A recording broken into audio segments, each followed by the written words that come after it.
Bengals Pulse, the heartbeat of our victorious Cincinnati Bengals. Can't miss player. I really do. A lot of people think I'm crazy. I think when he gets on the field, he's going to produce. He's going to produce at a high level. They are almost unbeatable in December and January. We're on another level. Thank you. And I am going to become the first Bengals broadcaster to call a Super Bowl title. It's happening. Yes, It's happening that's this year. In a row, Mon. 10 in a row. Steelers versus Bengals.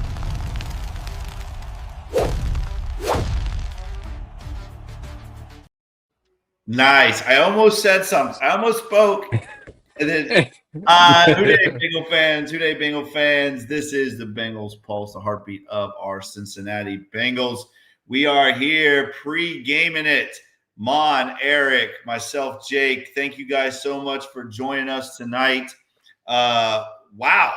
Holy shit. What a crazy inactive list and pregame. We have a lot to talk about. The matchups as well. Let's get right into this, guys. Eric, start us off here. Talk about this inactive list.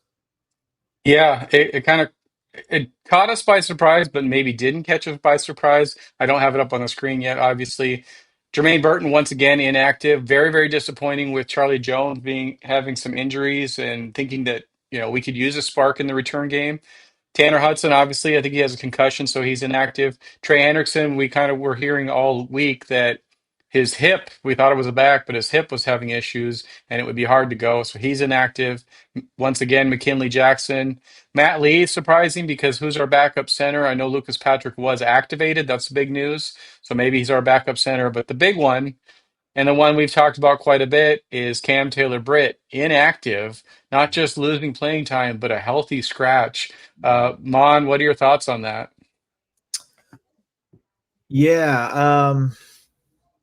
He's really regressed so much. I mean, everybody thought he was going to get a mega contract, and I don't know if he'll even be on the team next year. He has really, really regressed. A couple years ago, guys, he was playing. He was one of the best cornerbacks on our team. We thought he was going to be a future All-Pro player. He has fallen off a cliff, and I don't know if they're trying to send him a message. I don't know. The guy has athleticism. I think he's got the yips. It's in his head right now. I remember reading about him at Nebraska in the draft process. A lot of these pundits that make millions of dollars talking about the draft had him potentially being a safety because of his build and his speed and his physicality. Can the Bengals maybe try to hold on to him 1 year and try to make him a safety? I don't know. It's disappointing. So, Marco Wilson is up and these guys got to make plays. And yeah, I'm not going to lie to you guys. I'm shook up. Ace Frehley's dead. I just can't believe it. I know we're talking football, but man, I loved Ace Frehley as a kid.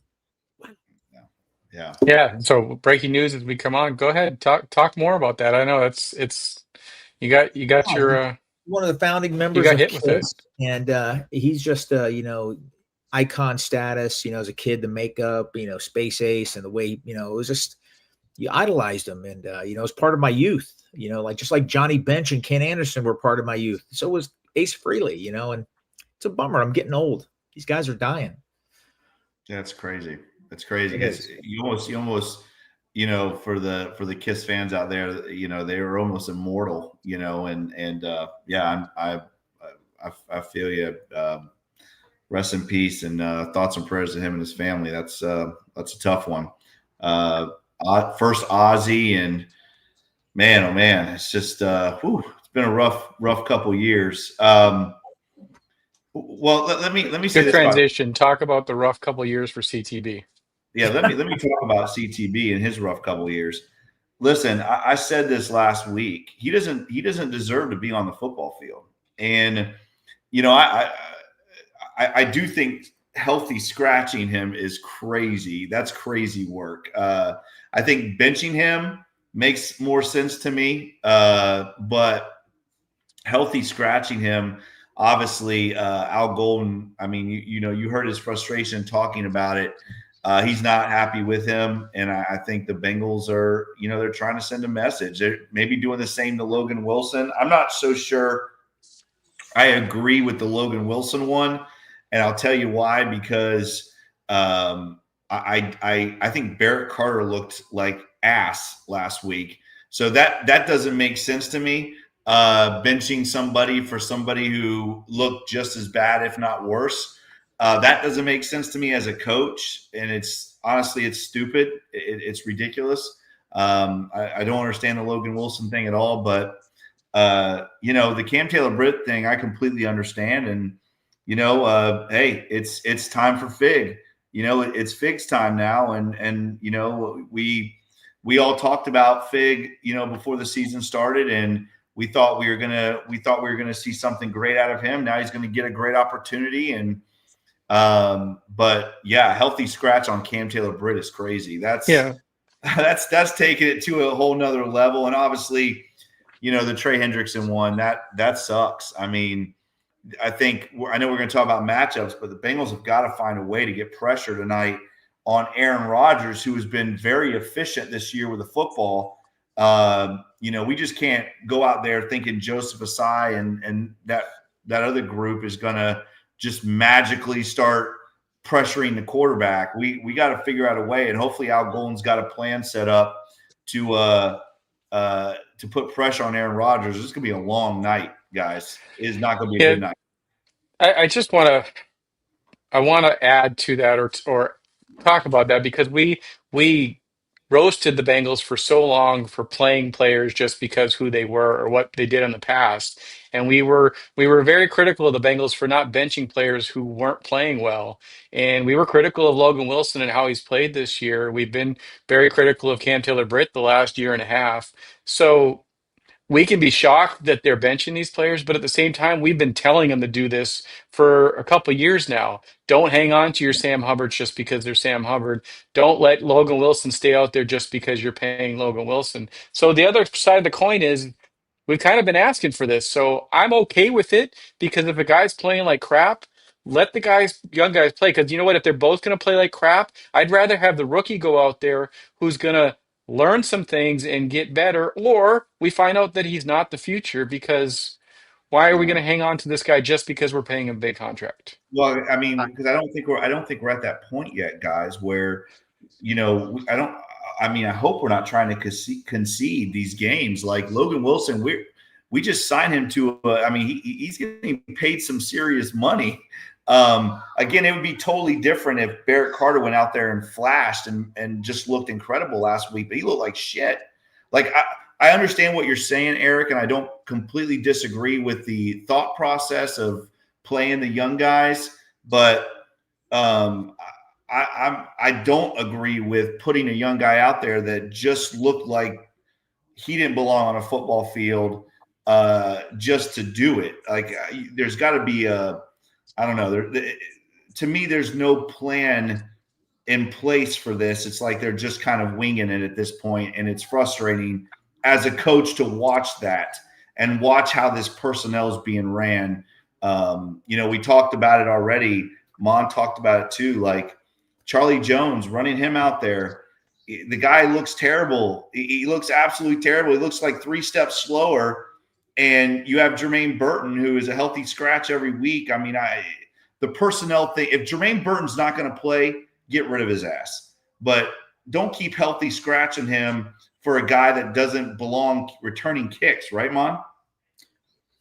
Yeah, back to the linebacker thing and playing the rookies. I don't have a problem playing rookies either, but it's there's extremes here.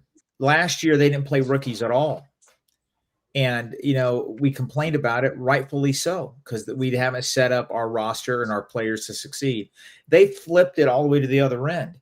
It makes no sense for Logan Wilson to play 1 snap in the second half. No sense.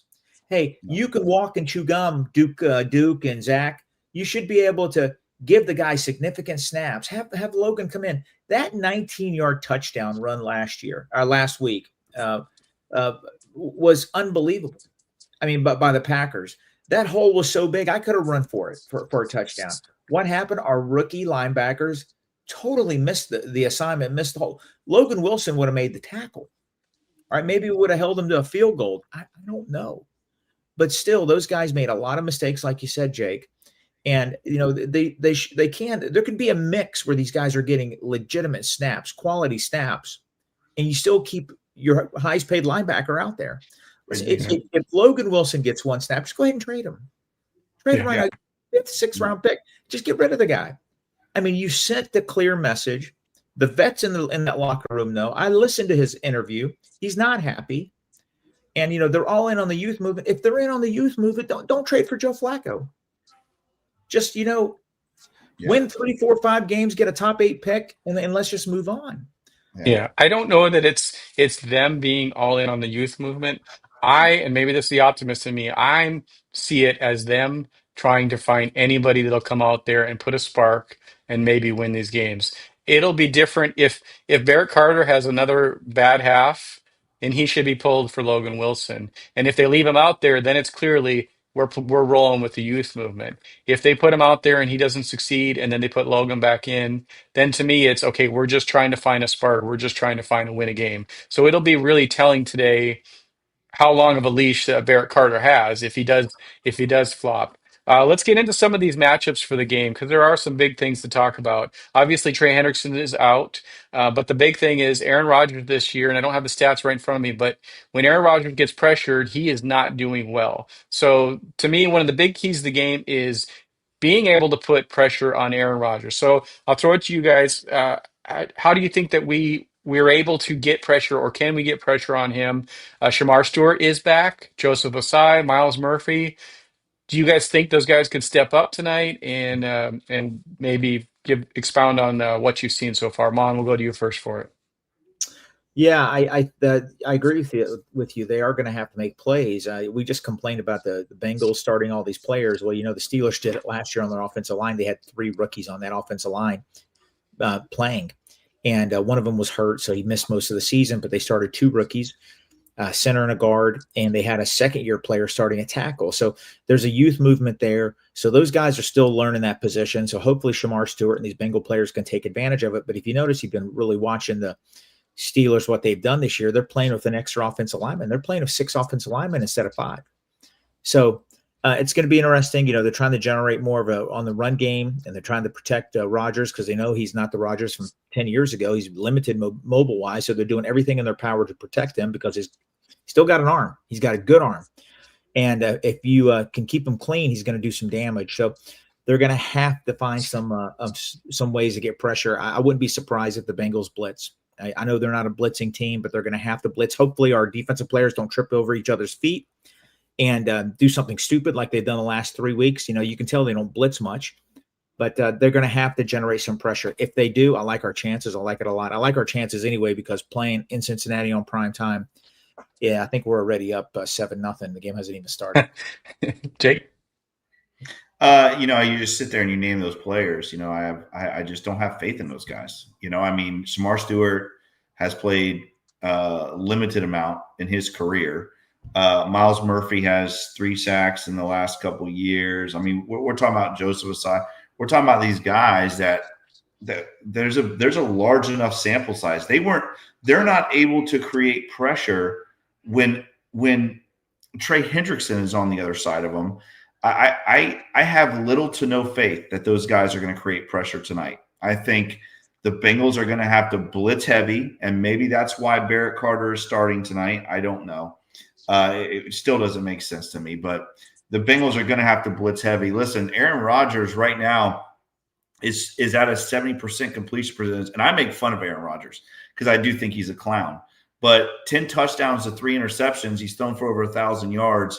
The guy has been extremely efficient with the football. If Al Golden in his idiotic thinking thinks that Joseph Osai and that group is going to get to them on their own, it's going to be a long night. I'm just telling you right now. The Bengals are going to have to blitz him and blitz him often. And like Mon said, they just don't do that. They don't do that. And Al, whatever you got to do, pull out that college defense, that you've been running all year, and let's start blitzing these linebackers and creating pressure. Find ways, right? Like Zach Taylor, we talk about him not being creative on the offensive side of the ball. Al Golden, you're going to have to be creative on defense because this guy's he's been an MVP. He's won a Super Bowl. You can't just line up 4 and rush them. Like Aaron Rodgers is going to pick us apart. So figure it out, Al. I hope you know what you're doing. Maybe we see that Dax Hill, Mike Hilton type blitz, where he comes off the edge and goes in there and plays that Mike Hilton role and puts some pressure. We talked about our inactive Cam Taylor-Britt not being out there, and the big matchup out there is DK Metcalf. Wasn't really counting on Taylor-Britt to be able to stop him. Our best corner so far, DJ Turner, is a really bad size matchup for DK Metcalf. DK is a giant compared to DJ Turner. So what do you guys think is the way that the Bengals can contain DK Metcalf? Because reality, that's really the guy you need to stop because Rodgers doesn't have many other people to throw to. How do you think or what's the game plan for that? I think the problem with the Bengals secondary is bigger than Cam Taylor-Britt. I get it. He's in a slump. If you rewatch the game last week, our safety play is not good. I don't dislike Jordan Battle. I like his physicality. Stone had an interception last week, had a sack. He did look good and limited, during the game. They are not athletic. They're not fast. You need to have athletic safeties in the NFL to match up against these elite receivers, and they're not. They're not. Geno Stone was great as a Baltimore Raven because he had Kyle Hamilton. They had an all-star defensive backfield. And listen, he did well for them. He doesn't have that supporting cast for us. He's a limited athlete, guys.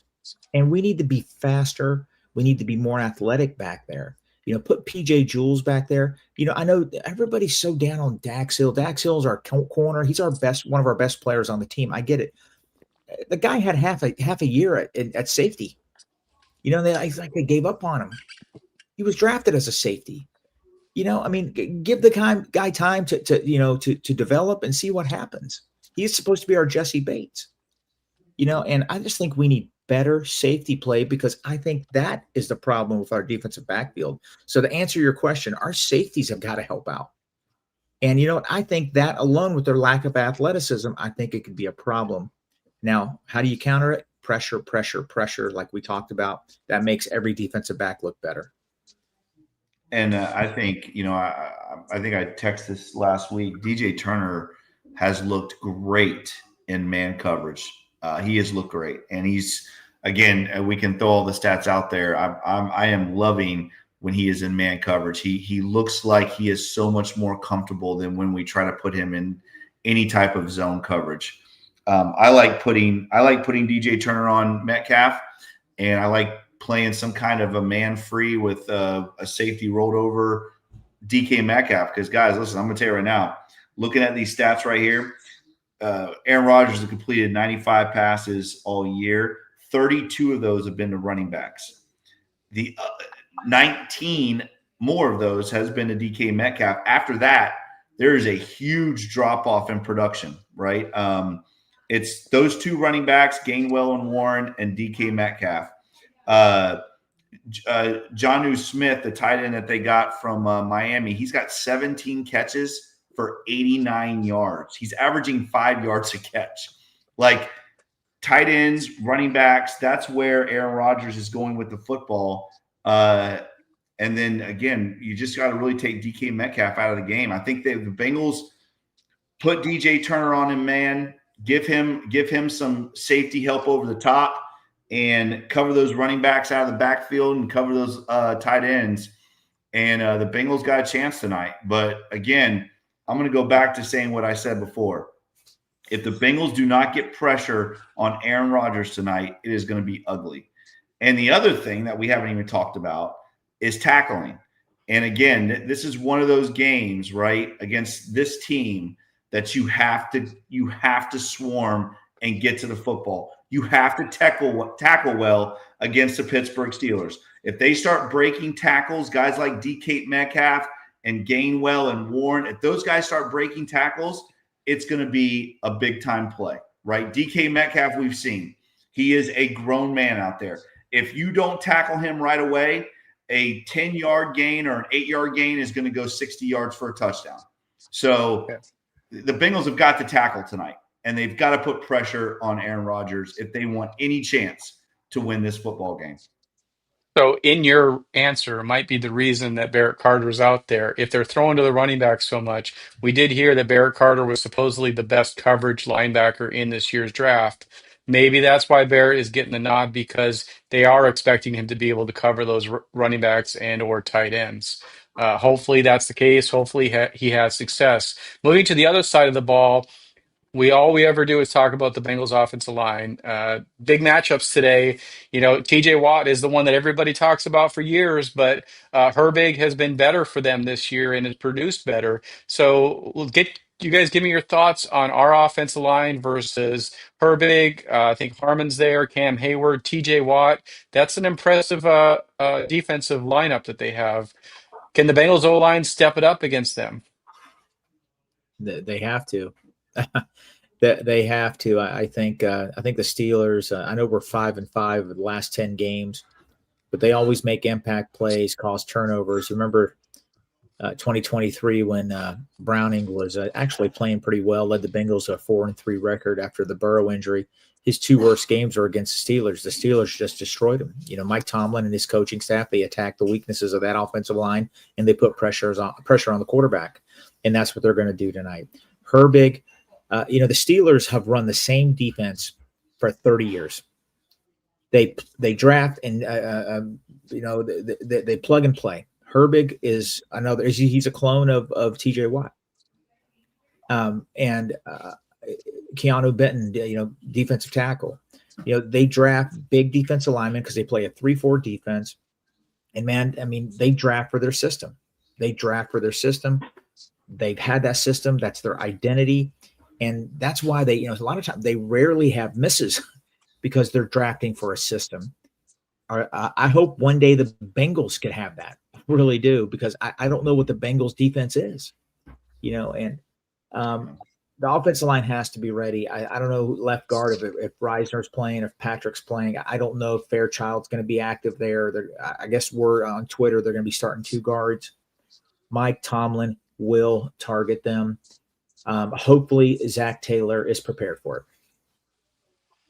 Well, Fairchild's not inactive, so you would think that there has to be an option there. Jake, any thoughts on that, or is Mon covered all? Yeah, I mean, I think the one thing you got to look at is, they're averaging 4 sacks a game, right? I mean, this defensive line is still getting after it. Mon's right. It is a scheme with this team. They do such a good job, and I don't want to ever give props to this team because I hate them so much. But you have to. I mean, you have to look at the way this team plays defense, the physicality, the way they get after the quarterback. And a guy like Herbig, right, who he only has 10 or 12 tackles this year, but half of them are sacks, right? He's producing from that position. They found a niche for him. They run that odd front. They found a niche for him, and that's what he does, right? The Bengals don't do that, which drives me nuts. The Steelers do a great job of finding niches for guys on defense, right? They did the same stuff. You can go all the way back to guys like Troy Polamalu. He had a niche. They let him rush the passer, drop in coverage. I mean, he was all over the field, right? That was his niche, and they do a really good job of that. And you could see, they do that with a guy like Herbig, but Highsmith, Benton, TJ Watt. I mean, all of those guys are getting to the quarterback this year. And, even our old friend Jalen Ramsey has a couple sacks from his position. So the Bengals are going to have to find a way to run some quick game on offense, get the ball out of Joe's hands right away. This is not a team that you can drop back and go through a progressional read and do all that shit. Again, I think, guys, they only have eight receivers and tight ends combined healthy, active tonight. You have 5 receivers. One of them is Charlie Jones, and you have 3 tight ends. So I would not be surprised if the Bengals come out and try to run the football tonight. I mean, I would be surprised, but I wouldn't be surprised. The Bengals need to come out. They need to run the football and find a way to give Joe some kind of time because, our offensive line still to me is not nearly where it needs to be. And we've seen, Orlando Brown struggle. We've seen Mims struggle, against edge rushers. And this team's got some good ones. So we'll have to see. I hope there's a good game plan, Zach. I hope it's not screen, run up the middle, screen, punt, because this is going to be another one of those games. And let me just say this right now. I'm going to pick the Bengals to win this game, but if the Bengals lay an egg tonight, Zach Taylor needs to be fired before the night's over. Yeah, I don't think it's going to happen. I definitely don't think that's going to happen. But moving on, we are getting near our time, but we've got a couple more topics. And we got a super chat from Fuzzy Balls that takes me right into my last question for you guys. Fuzzy Balls, appreciate the super chat. He says, over under for penalties on Joey Porter Jr. defending T. Higgins. He's got over under 2.5 for us. So let's go to that topic. Jalen Ramsey in the Super Bowl matchup versus Jamar Chase. We saw Jamar has so much success. And T. Higgins versus Joey Porter Jr. Amon, will go to you first. Do you like these matchups for the Bengals receivers? And throw your over/under on penalties on Joey Porter Jr. for Fuzzy. I hope there's at least 3 or 4 like last year. I do like the matchup. I like it better if we had Joe Burrow. But Flacco's capable. Flacco has a cannon. I think they're going to make their plays, but it's going to come down to the trench play. I know it's corny. We say it all the time. It is. It's going to come down to the trench play. If we can protect Joe Flacco, we're going to win this game. I think we'll win comfortably if we can protect him. If we can get some pressure and control the line of scrimmage on the defensive side of the ball and get some pressure, we're going to win the game. We're going to win it comfortably. But, that's what it is. And, that's the problem with the Bengals. Take Joe Burrow out of it. Take the superheroes out of it. We've been lacking in the trench play. We have been. And until they really start turning the corner there, it's going to be a continual problem. But that's the key.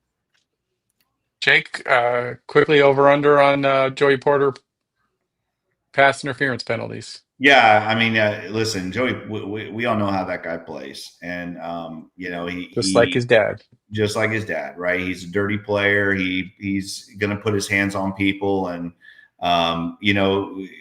corners that do that, it's because they're not good in coverage when they have to put their hands on people all the time. So and he can't cover T. Let's be real. I mean, Joey Porter against T. Higgins or Jamar Chase is not a good matchup for him. So I like the matchup for sure. I'm gonna say he gets 3 PIs tonight. I think he'll get 3 PIs. Joey Porter Jr. I'm talking about. The real matchup to me that's interesting is obviously Jamar against Jalen. I think that's going to be a fun one to watch. Jalen Ramsey's playing at a very high level right now, and Jamar is the best receiver in the NFL. So hopefully Flacco can go out and do his thing and give us that matchup that we all want to see. Eric, I want to say this real quick. We do have another super chat. I don't know if you saw it, but early. Yeah, I was saving it for the end of the show. Okay, cool. All right. Just want to make sure. Yep. So appreciate it and stick around, Hippie, because we'll cover that at the end of the show. We are getting it to 30 minutes, but we got a couple segments left. Appreciate everybody joining us. Got over 250 here in the chat tonight. We love doing these pre-games just because we'd sit around doing it either in our living room or via text anyway. So bringing you guys into it is a whole lot of fun. But we got to get to everybody's favorite segment of the week, AFC North prediction. AFC North predictions. We have a quick one this week as there's only 2 games for the AFC North. The Ravens are on bye. So let's go to the most exciting game. I know you're all just itching for this one. Dolphins at Browns. I don't even have a name for it. The Turd Bowl. something. I mean, No. What do you guys got for Dolphins at Browns? I think they combined for a couple wins. Mon, why don't you go first? Dolphins at Browns. I think the Dolphins are in disarray. Their coach is going to be the next coach fired. I just think it being in Cleveland, it's going to be a little cooler up there. I mean, not ice weather or anything like that. Cleveland's going to win this game. They got a good defense. Their quarterback is, I know he's a rookie, but he's like 30 years old. I just think that their defense is going to slow down whatever's left of the Dolphins offense. Cleveland's going to win this game. I have it 24-17. Okay. Yeah. Jake? I thought the Browns would play better football. This is an appropriate name for it. Surf and turf. I like it. Surf and turf. I thought the Browns would play better, but Dylan Gabriel is just absolutely atrocious. He's just horrible. I mean, I cannot find a way to pick the Browns to win this game. I just can't see it. I think this is going to be probably the most awful game of the week. I'm going to say Dolphins win 13-10 over the Cleveland Browns, just because I think the Browns defense is one of the best in the league, but Dylan Gabriel's awful. I mean, he was one hop and throws last week. He's terrible. He does not belong starting in the NFL. So Dolphins 13, Browns 10.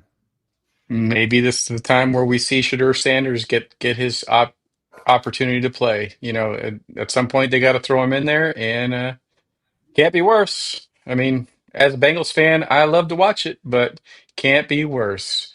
Let's get to the one that everybody's here for. Steelers versus Bengals.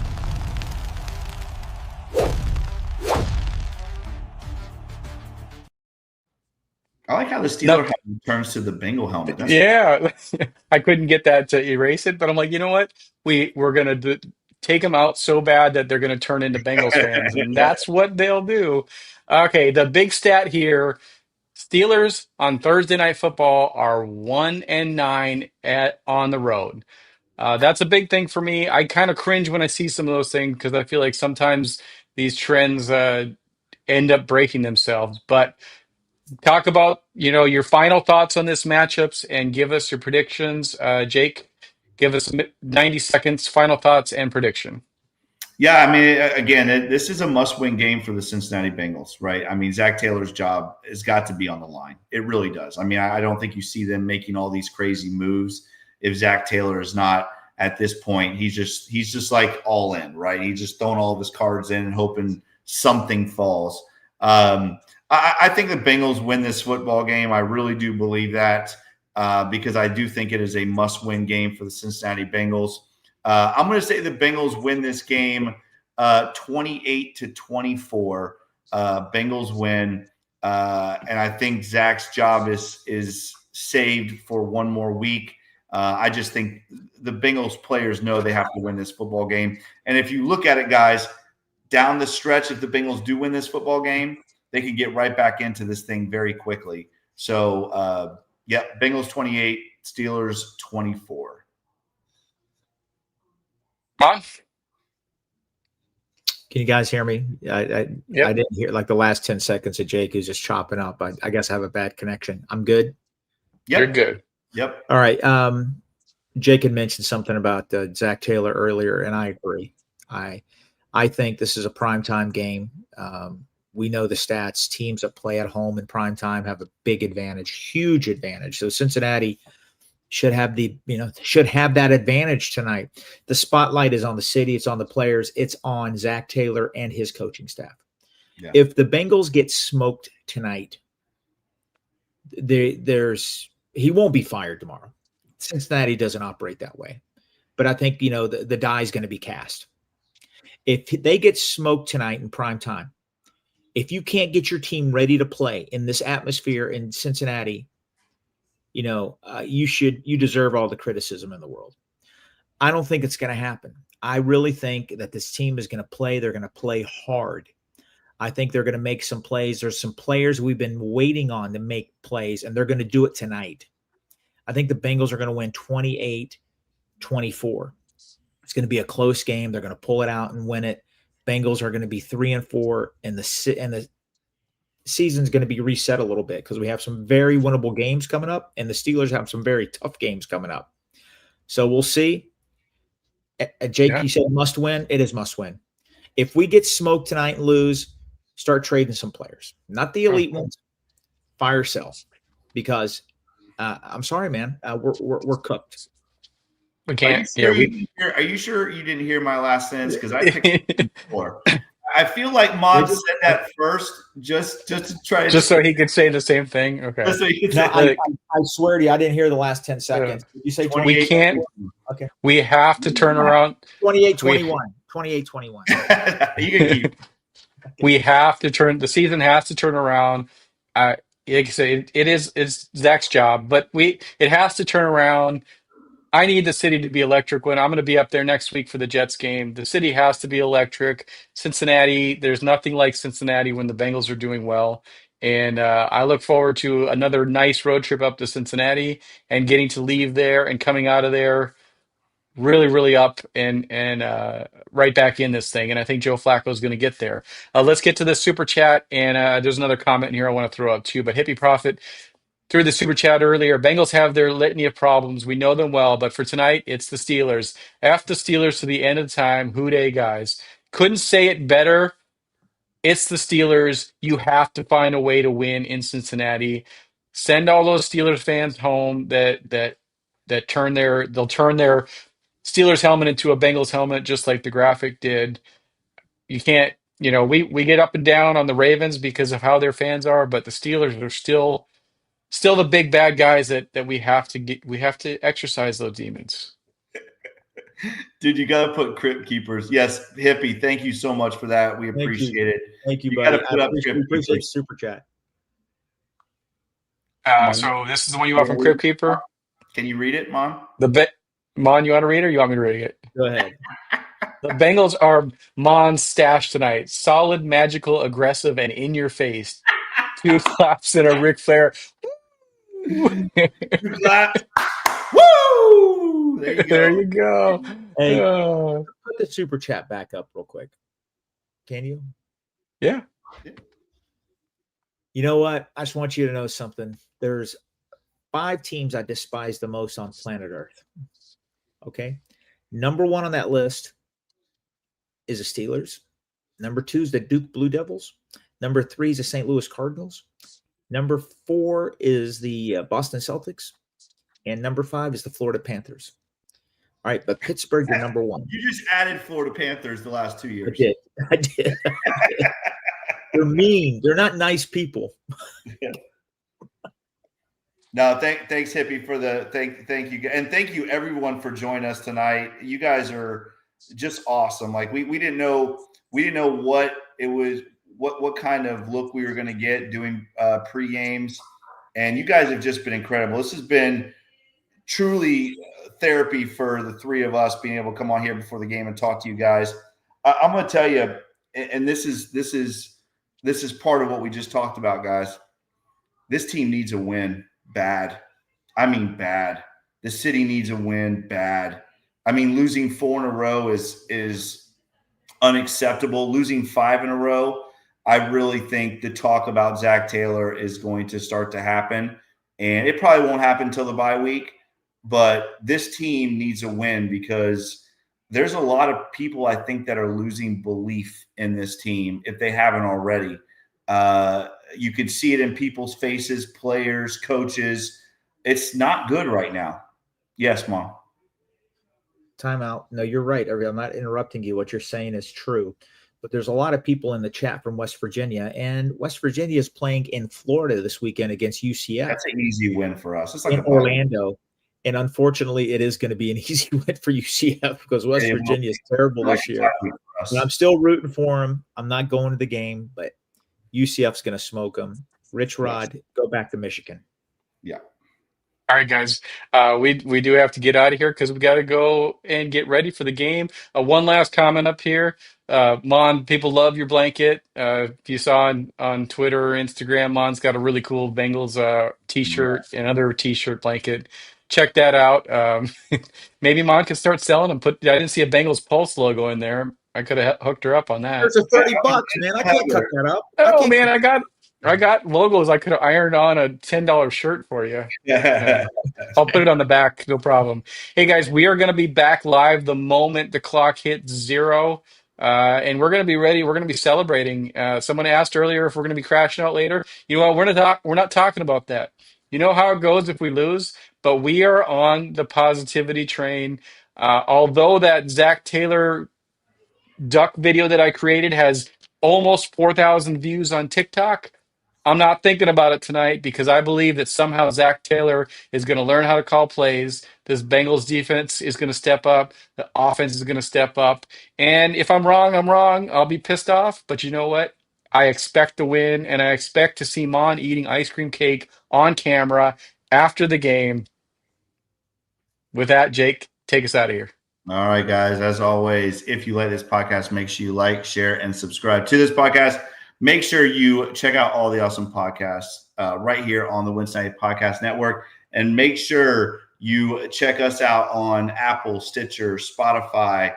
Guys, again, thank you so much for joining us tonight. As always, we will be back, as Eric said, right after the game. So make sure you tune in. Follow Mon on Twitter at the FireMon. Follow me on Twitter at Coach Jake Owens 9. Follow Eric on Twitter at eFlash with 2 H's 88. Follow the Wednesday Podcast Network on Twitter. Follow the Bengals Pulse on Twitter and on TikTok at the Bengals Pulse. Is that correct, Eric? Yep. I just want to. I haven't confirmed this, but somebody put up in the chat here, so we're going to go breaking news just because somebody says it's breaking news. Supposedly, Ian Rappaport is reporting that Joe Burrow is aiming for mid-November. That would be 2 months. That would be effing awesome. Hopefully, you're right, All-Star General, and yeah, let's hope so. What the fuck, man? What? Really? You want me to try and confirm it? No, I mean, is it Ian Rappaport or Ian Rappapat? I mean, is it the real one? I don't know. Isn't that at Rap Sheet? We got a fight with him on Twitter, and he lost. Oh wow.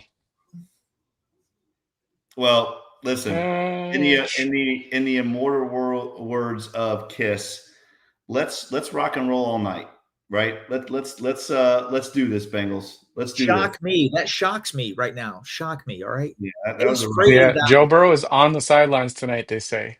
All right. See, that's what we needed. We needed Joe.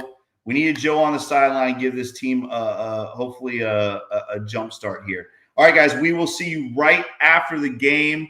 Thank you guys again so much for joining us for the pregame. We will see you postgame. Mon, Eric, Jake. Love you guys. Houday. We'll see you soon.